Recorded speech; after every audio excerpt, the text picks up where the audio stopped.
ہر طرح کی حمد و ثنا، بزرگی اور بڑائی، عظمت و کبریائی سب اللہ وحدہ لا شریک لہ کے لیے ہی لائق اور زیبا ہے۔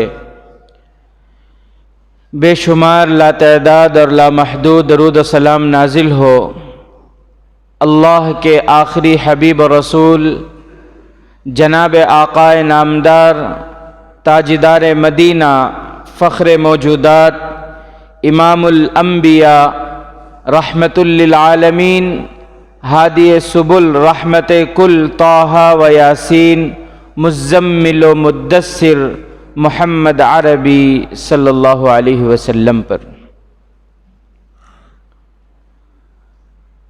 رب ذوالجلال کا بے انتہا کرم، اس کا فضل اور احسان، اللہ تبارک و تعالی نے ہمیں ایک اہم فریضے کی ادائیگی کے لیے پہلی فرصت میں، اول وقت میں اس کے پاک گھر میں جمع ہونے کی توفیق عطا فرمائی۔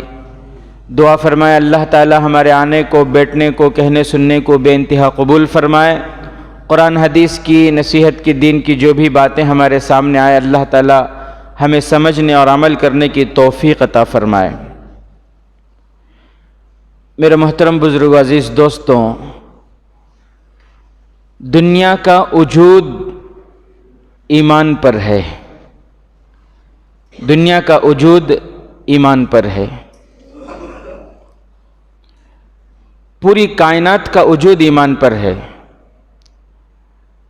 یعنی ایمان والا رہے گا تو کائنات رہے گی، اگر ایمان نہیں رہے گا تو کائنات نہیں رہے گی۔ یہ کسی فلسفے کی بات نہیں، کسی سائنسدان کی بات نہیں، کسی بزرگ کی بات نہیں، بلکہ یہ بات میرے اور آپ کے آقا احمد مجتبی محمد مصطفیٰ سرکار دو عالم صلی اللہ علیہ وسلم نے فرمائی۔ جناب آقا نے فرمایا لا تقوم الساعة حتى لا يقال في الارض اللہ اللہ، کہ قیامت اس وقت تک قائم نہیں ہوگی جب تک اس زمین میں اللہ اللہ کہنے والا باقی ہے۔ اللہ اللہ سے کیا مطلب ہے؟ اللہ اللہ سے مطلب ایمان والا، یعنی کائنات کی روح ایمان ہے، کائنات کی روح جو ہے وہ ایمان ہے۔ جیسے ہمارا جسم ہے، ہمارا وجود اس دھرتی پر ہے، ہم باقی ہیں، کیوں؟ اس لیے کہ ہمارے اس جسم میں روح ہے، تو اس روح کی وجہ سے میرا وجود ہے۔ اگر میرے جسم سے وہ روح نکل جائے تو پھر میرا وجود ختم۔ جسم سے اگر روح نکل جائے، روح ختم ہو جائے تو پھر انسان ختم ہے۔ روح نکل جائے تو پھر اسے اس کے نام سے بھی نہیں پکارتے، نام ہی بدل جاتا، میت کہتے ہیں۔ بھئی میت کو نہلائے کیا؟ بھئی میت کے جنازے کی نماز کا اعلان کرے کیا؟ بھئی میت کو لے جانا ہے، میت کی جنازے کی نماز پڑھنا ہے، میت کو دفنانا ہے، میت کے لیے ایصال ثواب کرنا ہے، یہ ساری چیزیں نام ہی بدل جاتا ہے۔ تو میرے جسم کا وجود میری روح پر ہے، میرے جسم میں روح ہے تو میرا وجود ہے، اسی وجہ سے میں زندہ ہوں۔ بالکل اسی طرح پوری دنیا، پوری کائنات کی جو روح ہے وہ ایمان ہے۔ پوری کائنات کی روح کیا ہے؟ ایمان ہے۔ یعنی اس کائنات میں اگر روح یعنی ایمان ہے تو پھر یہ کائنات ہے، اگر اس کائنات سے ایمان والا ختم ہو جائے تو پھر یہ کائنات بھی ختم ہو جائے گی۔ اسی بات کو میرے اور آپ کے آقا حضرت محمد مصطفیٰ صلی اللہ علیہ وسلم نے فرمایا لا تقوم الساعة حتى لا يقال في الارض اللہ اللہ، کہ جب تک اس کائنات میں ایمان والا ہے تو کائنات کی روح ہے، کائنات باقی ہے، کائنات کو اللہ باقی رکھیں گے۔ جب ایمان والا ایک بھی ایمان والا نہیں رہے گا تو سمجھو کائنات کی روح نہیں، تو اللہ کائنات کو ختم کر دیں گے۔ میرے عزیز دوستوں، دنیا کو اللہ تعالیٰ نے بنایا ہی اس لیے تاکہ اللہ کی عبادت کی جائے۔ اس کائنات کو اللہ نے بنایا ہی اس لیے تاکہ اس کائنات میں کیا ہو؟ اللہ کی عبادت ہو. اور اللہ تعالی ہم سے جو عبادت چاہتے ہیں وہ عشق والی عبادت ہے. کیسی عبادت؟ عشق والی عبادت. ورنہ فرشتے تو عبادت کے لیے کم نہیں تھے. فرشتے تو عبادت کر رہے تھے.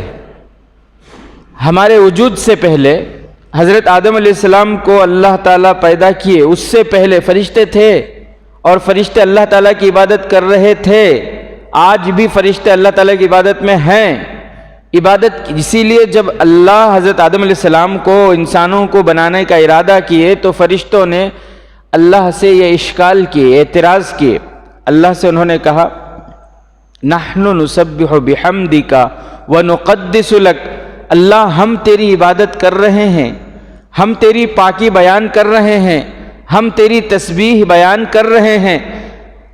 اللہ تو یہ انسانوں کو کیوں پیدا کر رہا ہے؟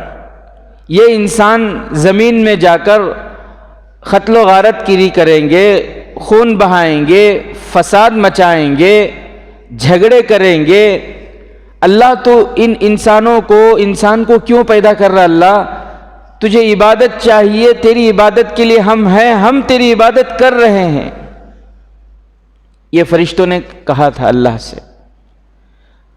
اور ایک بات یہ ہے کہ فرشتوں جیسی عبادت ہمیں نہیں کر سکتے.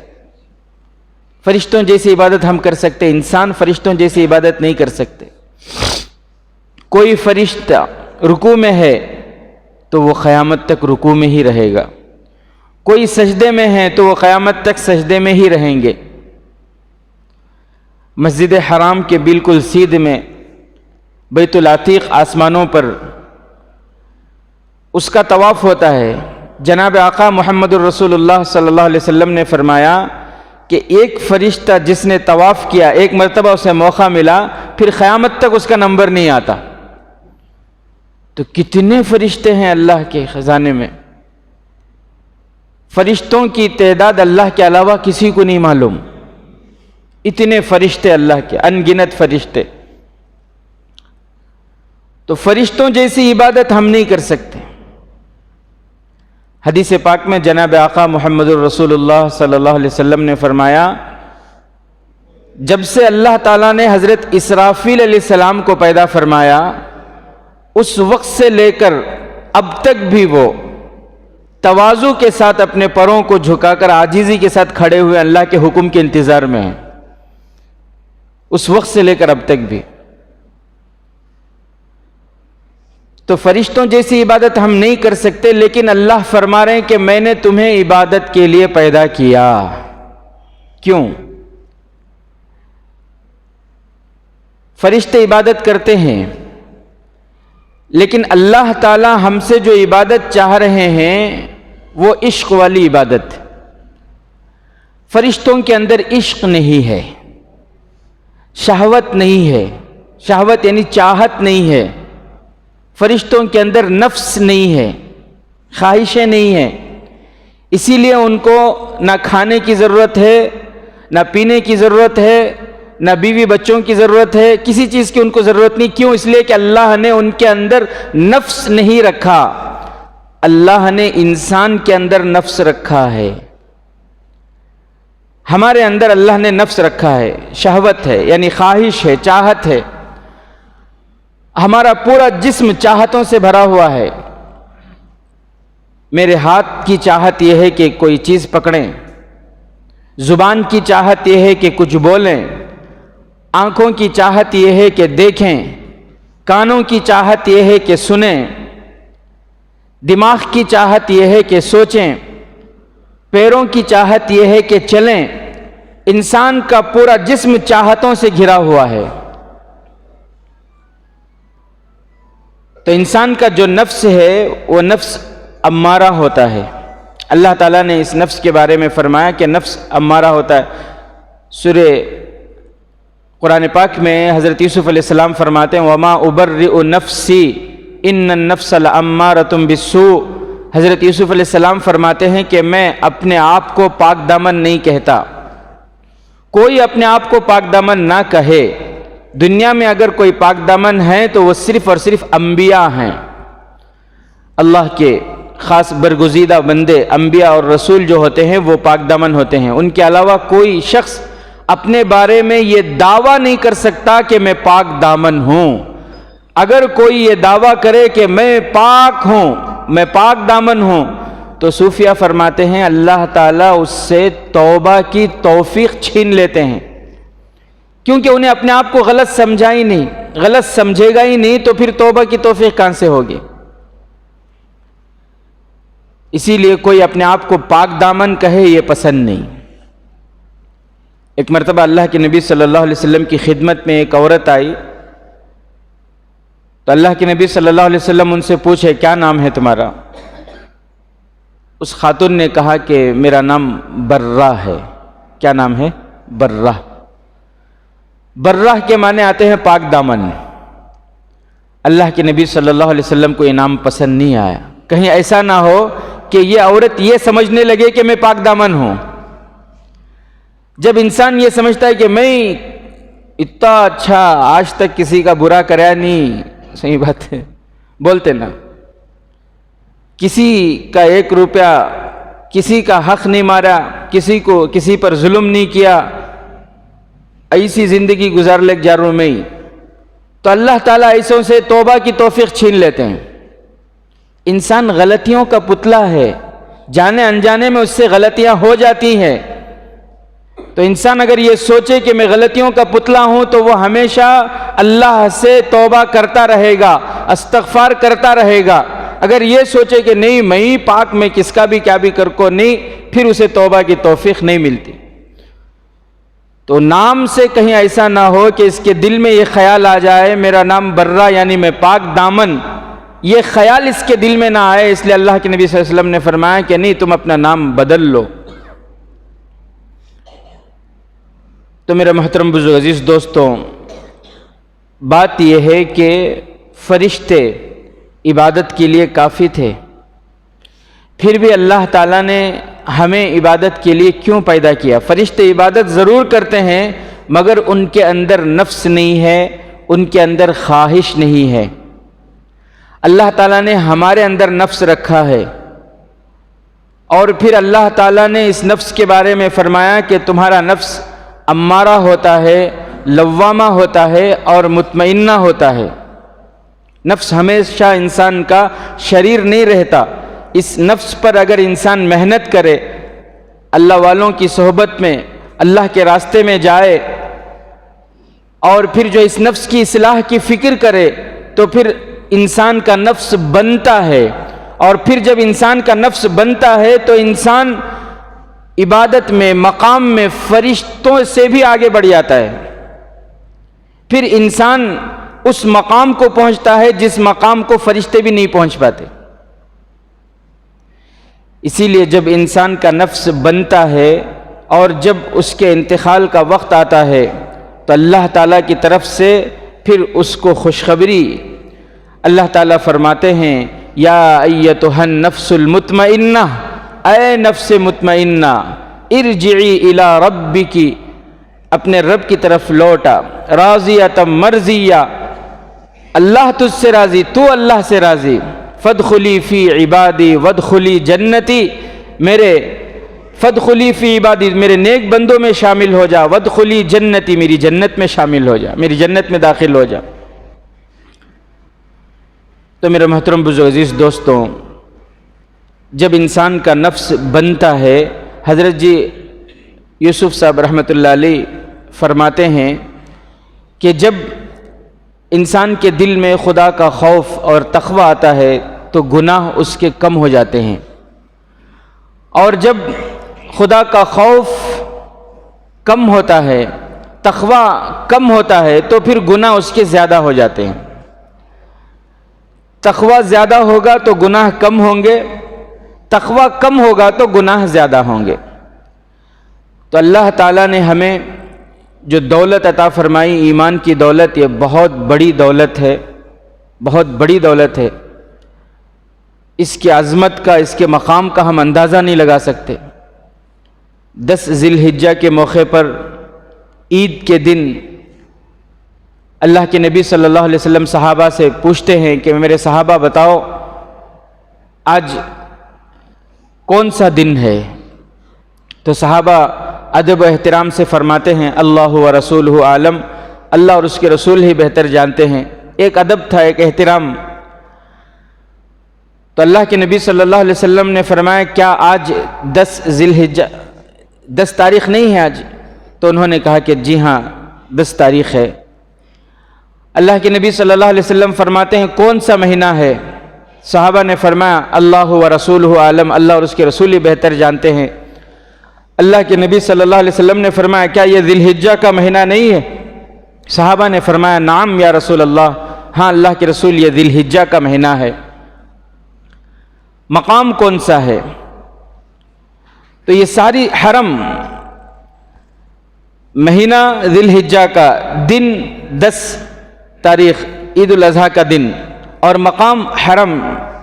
تو اللہ کے نبی صلی اللہ علیہ وسلم نے فرمایا مومن، میرے صحابہ یاد رکھو، مومن کی عزت، مومن کی جان، اس کا مال آج کے دن سے اور اس مہینے سے اور اس مقام کی عزت کی طرح اس کی عزت ہے، اس سے بھی بڑی ہوئی جو ہے اس کی عزت ہے۔ تو ایمان بہت قیمتی دولت ہے جو اللہ تبارک و تعالیٰ نے ہمیں عطا فرمائی ہے۔ آج ہمیں اس کی قدر نہیں ہے، آج ہمیں اس کی قدر نہیں ہے۔ مشکات مسلم شریف کی حدیث ہے، ایک صحابی آتے ہیں اللہ کے نبی صلی اللہ علیہ وسلم کے پاس اور آ کر پوچھتے ہیں کہ اللہ کے نبی، اگر کوئی چور یا ڈاکو میرے گھر کو آ جائے چرانے کے لیے، ڈاکہ ڈالنے کے لیے، یا کوئی بھی آ کر جو ہے وہ میرے گھر میں چوری کرنے لگے اور میرا مال لوٹنے لگے، میرے مال پر وہ حملہ کر دے، تو میں کیا کروں؟ اسلام کا حکم کیا ہے؟ مجھے کیا کرنا چاہیے؟ اللہ کے نبی صلی اللہ علیہ وسلم نے فرمایا کہ تم اپنے مال کی حفاظت میں اس سے لڑو، تم اپنے مال کی حفاظت کے لیے اس سے لڑو۔ تو صحابی فرماتے ہیں کہ اللہ کے نبی، ٹھیک ہے اگر لڑائی ہوگی میں اپنے مال کی حفاظت کے لیے اس چور سے، اس ڈاکو سے لڑوں گا، ہو سکتا ہے لڑتے ہوئے وہ مجھے مار دے، ایسا بھی تو ہو سکتا ہے کہ لڑتے ہوئے وہ مجھے مار دے۔ اگر وہ مجھے مار دے اور میں مر جاؤں تو پھر کیا بنے گا؟ اللہ کے نبی صلی اللہ علیہ وسلم نے فرمایا تم اپنے مال کی حفاظت میں اگر مارے گئے تو پھر تم شہید کہلاؤ گے، شہیدی مرتبہ تمہیں ملے گا، اللہ کے نزدیک شہید کا درجہ تمہیں ملے گا۔ تو صحابی فرماتے ہیں کہ اللہ کے نبی، اگر مال کی حفاظت کرتے ہوئے اس کے لڑائی ہو گئی اور میں نے اسے مار دیا تو کتنا بڑا گناہ، مجھے گناہ ہوگا یا کیا؟ تو اللہ کے نبی صلی اللہ علیہ وسلم نے فرمایا کہ اگر تم نے اسے مار دیا تو وہ سیدھے جہنم میں جائے گا۔ تو میرے عزیز ساتھیوں، اس حدیث میں محدثین کرام یہ فرماتے ہیں کہ مال میں کوئی کمال نہیں ہے، بذات خود مال کے اندر کوئی کمال نہیں ہے، لیکن اس مال کی نسبت ایمان والے کی طرف ہوئی، اس مال کی نسبت ایمان والے کی طرف ہوئی تو وہ مال کی قدر بھی بڑھ گئی، اس مال کی عظمت بڑھ گئی، اور پھر اس مال کی حفاظت میں اگر مسلمان ایمان والا مارا جاتا ہے تو اللہ کے نبی صلی اللہ علیہ وسلم نے فرمایا کہ وہ شہید کہلائے گا، وہ شہادت کی موت مرا وہ۔ تو ایمان ایسی عظیم دولت ہے، اللہ تعالیٰ نے وہ دولت ہمیں عطا فرمائی ہے۔ ملیشیا یا انڈونیشیا سے ایک جماعت آئی تھی سہارنپور کے مدرسے میں، عصر کی نماز کے بعد تمام ساتھی شیخ یونس صاحب سے ملنے کے لیے جانے والے تھے۔ تو عصر کی نماز ہوئی، عصر کی نماز کے بعد سارے ساتھی وہاں جانے لگے، تو ان میں ایک ساتھی تھے وہ بہت تیزی کے ساتھ تسبیح پڑھ رہے تھے، بہت تیزی کے ساتھ جو ہے تسبیح پڑھ رہے تھے، وہاں جا رہے ہیں، جاتے جاتے بھی جو ہے تسبیح پڑھتے ہوئے جا رہے ہیں۔ تو ایک ساتھی جو تھے، ایک طالب علم، ان کو پوچھے کہ کیا بات ہے آپ اتنی تیزی کے ساتھ تسبیح پڑھ رہے ہیں؟ تو وہ کہنے لگے کہ میں نیو مسلم ہوں، 55 سال، اس وقت ان کی عمر جو ہے 58 سال کی تھی، وہ کہہ رہے ہیں میری عمر اس وقت جو ہے 58 50 سال میری عمر ہے، 55 سال کی عمر میں اللہ نے مجھے ایمان کی دولت عطا فرمائی، میں تسبیح جلدی جلدی اس لیے پڑھ رہا ہوں کیونکہ آپ لوگ تو پیدائشی مسلمان ہیں، جب سے آپ بالغ ہوئے جو ہے ایمان کی حالت میں بالغ ہوئے، آپ پیدا ہوئے ایمان کی حالت میں آپ پیدا ہوئے، آپ لوگ تو خاندانی مسلمان ہیں، پیدائشی مسلمان ہیں، اور بچپن سے آپ لوگ تسبیح پڑھتے ہوئے آ رہے ہیں۔ میں نے ایک حدیث میں سنا کہ جب کوئی مومن بندہ، وہ کہہ رہے ہیں جماعت کے ساتھی نیو مسلم کہہ رہے ہیں، میں نے حدیث میں سنا کہ جب کوئی مومن بندہ کلمہ پڑھتا ہے، تسبیح پڑھتا ہے، سبحان اللہ کہتا ہے، تو اللہ تبارک و تعالیٰ اس سبحان اللہ کے بدلے اس کے لیے جنت میں ایک درخت لگاتے ہیں۔ تو آپ لوگ کتنا پڑھے ہوں گے، اور آپ لوگوں کے لیے جنت میں باغوں کے باغ اللہ نے تیار کر رکھے ہیں۔ میری زندگی کے 55 سال تو یوں ہی گزر گئے، ابھی میں مسلمان ہوا ہوں، تو میں چاہتا ہوں کہ میں زیادہ سے زیادہ تسبیح پڑھوں تاکہ کل قیامت کے دن جنت میں میرا بھی کوئی ایک باغ رہے۔ اللہ اکبر کبیرہ، یہ ہے ایمان کی قدر۔ تو میرے محترم دوستو، ایسی عظیم دولت اللہ تبارک و تعالیٰ نے مجھے اور آپ کو عطا فرمائی ہے۔ آج الحمدللہ اس فتنوں کے دور میں اللہ تعالیٰ نے ہمیں ایک کام دیا ہے۔ اس کام کے ذریعے، اس محنت کے ذریعے لوگوں کے اندر ذکر و فکر والی زندگی پیدا ہو رہی ہے، ذکر و فکر والی صفات پیدا ہو رہی ہیں، اکرام مسلم اور پھر اچھے اخلاق، یہ صفات لوگوں کے اندر، لوگوں کی زندگیوں میں آ رہی ہیں، زندگیوں میں تبدیلیاں آ رہی ہیں۔ تو اس محنت میں لگیں گے، اللہ کے راستے میں نکلیں گے، پھر راتوں کو اٹھ کر وہ جو رونا نصیب ہوگا میرے عزیز ساتھیوں، اس کی کوئی قیمت نہیں، اس کا کوئی اندازہ نہیں لگا سکتے۔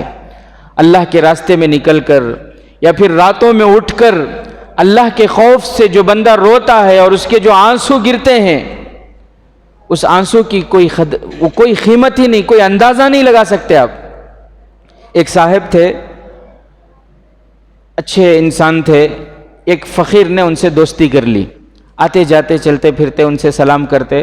اس فقیر کو وہ پسند آئے، اس کو بھروسہ تھا اس فقیر کو، تو اس نے دوستی کر لی اور ان سے کہا کہ میں روزانہ جو ہے بھیک مانگتا ہوں لوگوں کے در دکان وغیرہ جا کر، تو میرا کوئی بینک بیلنس تو نہیں ہے، اس لیے میں چاہتا ہوں کہ میرے پیسے آپ کے پاس میں جمع رکھوں۔ تو انہوں نے کہا کہ ٹھیک ہے۔ وہ روزانہ دن بھر جو ہے بھیک مانگتا تھا، اور جو پیسے اس کے جمع ہوتے وہ اس مالدار کے پاس، اس صاحب کے پاس جمع کر دیتا تھا۔ کئی مہینوں تک ایسا کرتا رہا اس نے۔ اس کے بعد ایک مرتبہ، 1 سال کے بعد ایسا ہوا کہ وہ کئی دنوں سے نہیں آیا، تو یہ سوچے شاید آس پاس کے گاؤں کہیں گئے ہوں گے، وہ آئیں گے 1-2 ہفتے میں۔ 1 مہینہ ہو گیا، 2 مہینہ ہو گیا، پھر جو ہے اس کو فکر ہوئی ان کو کہ ان کے اتنے پیسے جمع ہیں اور وہ نہیں آ رہے، پتہ نہیں کیا ہوا، کہیں انتقال تو نہیں ہو گیا۔ تو انہوں نے جو ہے اس نے ایک مرتبہ ایڈریس بتایا تھا اپنے گاؤں کا، اپنے علاقے کا ایڈریس بتایا تھا، تو کسی طرح ان کو ان کا گاؤں یاد آیا کہ ہاں فلاں گاؤں اس نے بتایا تھا، ایک مرتبہ جا کر دیکھنا چاہیے کیونکہ اس کی امانت میرے پاس ہے۔ نیک انسان تھے، تو وہاں گئے، وہ گاؤں میں جا کر پتہ کیے، لوگوں سے معلوم کیے، پوچھتے پوچھتے جو ہے ان کے گھر کا ایڈریس معلوم ہوا۔ چھوٹی سی جھوپڑی تھی، گھر کو گئے تو اندر جو ہے بستر پر ہیں، بیمار ہیں۔ گئے، جا کر سلام کیے اور پھر ان سے ملے، حال احوال دریافت کیے۔ تو اس فقیر نے کہا مجھے آپ کا ہی انتظار تھا، اچھا ہوا آپ آ گئے، پتہ نہیں اب میں کتنے دنوں تک زندہ رہوں، میرے آخری حالت جو ہے آخری دن چل رہے ہیں، تو میں آپ کو وصیت کرنا چاہتا تھا، اچھا ہوا آپ آ گئے۔ تو کیا وصیت؟ وصیت یہ ہے کہ میرے انتقال کے بعد میرے جتنے پیسے ہیں وہ پیسے میرے قبر میں میرے ساتھ دفن کر دو۔ یہ وصیت ہے۔ انسان کو مال سے محبت ہوتی ہے، تو ان کو مال سے اتنی محبت تھی اس فقیر کو، اس فقیر نے کہا کہ میں نہیں چاہتا کہ میں نے جو محنت سے حاصل کیے وہ پیسے دنیا میں رہیں، میں چاہتا ہوں کہ وہ پیسے قبر میں بھی میرے ساتھ رہیں، اس لیے میری وصیت ہے، اور وصیت کو پورا کرنا فرض ہے۔ اب اس کے بعد پھر ان کا انتقال ہو گیا 1-2 دن کے بعد، تو ان کی وصیت کے مطابق یہ صاحب کیا کہ ان کے جتنے پیسے تھے اس جو تھیلے میں رکھ کر ان کے کفن کے ساتھ ایک طرف قبر میں رکھ دیے، دفنا دیا۔ اب یہ بھی تو انسانی تھے نا۔ کچھ دنوں کے بعد ان کو خیال آیا کہ وہ پیسے بیکار، جانے والا دنیا سے چلا گیا، اب وہ پیسے جو وہاں قبر میں ہیں وہ بیکار پڑے ہوئے ہیں، نکال لوں گا تو میرے کچھ کام آ جائے گا۔ یہ خیال ان کو دل میں آیا، اور پھر یہ گئے اور جا کر قبر کھودے، اور کھود کر جو نکالنے کے لیے جو ہے قبر میں اترے تو کیا دیکھتے ہیں کہ ان کے جسم میں پورے پیسے جو ہے اللہ نے چپکا دیے ہیں۔ اس فقیر کے جسم میں پورے پیسے چپکے ہوئے ہیں۔ اس وقت کی بات ہے، بہت پہلے کی بات ہے۔ تو انہوں نے ایک سکہ ایسے نکالنا چاہا تو ان کے ہاتھ میں جلن شروع ہو گیا۔ جیسے ہی انہوں نے سکہ نکالنا چاہا، ان کے ہاتھ میں ایک جلن، ایک فائر، ایک کرنٹ کی طرح ان کو محسوس ہوا۔ پھر وہ چھوڑ دیے، وہاں سے آ گئے، لیکن وہ جلن ختم نہیں ہوئی ان کی۔ وہ ہاتھ پورا ان کو ایسا محسوس ہو رہا ہے جیسے پورا مطلب آگ لگی ہو، آگ لگنے سے جیسا، کرنٹ لگنے سے جیسا جلتا ہے، ایسے جو ہے جلن ان کو محسوس ہونے لگی۔ اس تکلیف میں وہ یہ حکیم کے پاس گئے، وہ حکیم کے پاس گئے، جہاں جہاں لوگ بولتے ہر جگہ گئے، لیکن وہ جلن ختم ہونے کا نام نہیں۔ بہت پریشان ہوئے، کیا کروں۔ تو اس وقت حضرت شاہ عبدالعزیز رحمۃ اللہ علیہ، بہت بڑے اللہ کے ولی، ان کے ابا حضرت شاہ عبدالحق صاحب، ان کے ابا شاہ عبدالرحیم صاحب، بزرگوں کا خاندان، اللہ والے، شاہ عبدالعزیز رحمۃ اللہ علیہ، جنہوں نے انگریزوں کے خلاف سب سے پہلے انگریزوں کی حکومت کے خلاف فتویٰ لکھا تھا کہ انگریزوں کی حکومت حرام ہے، ان کی حکومت جائز نہیں ہے۔ آزادی کے لیے سب سے پہلے فتویٰ لکھنے والے مفتی شاہ عبدالعزیز رحمۃ اللہ علیہ، بہت بڑے اللہ کے ولی۔ ان کے پاس کسی نے کہا کہ حضرت ہیں، حضرت کے پاس جاؤ، جا کر ان سے پوچھو، بڑے صاحب کرامت ہیں، صاحب کشف ہیں۔ تو یہ صاحب ان کے پاس گئے۔ انسان پریشان ہوتا ہے تو جو جہاں جیسا بولتا ہے سب کرنے کو وہ تیار، وہ فلاں ڈاکٹر ہے وہاں جاتا ہے، فلاں گاؤں میں فلاں حکیم ہے وہاں چلا جاتا ہے، کیونکہ اسے پریشانی سے چھٹکارا چاہیے۔ اب یہ بیچارے گئے وہاں پہ شاہ عبدالعزیز رحمۃ اللہ علیہ کے پاس، اور پورا واقعہ انہوں نے سنایا۔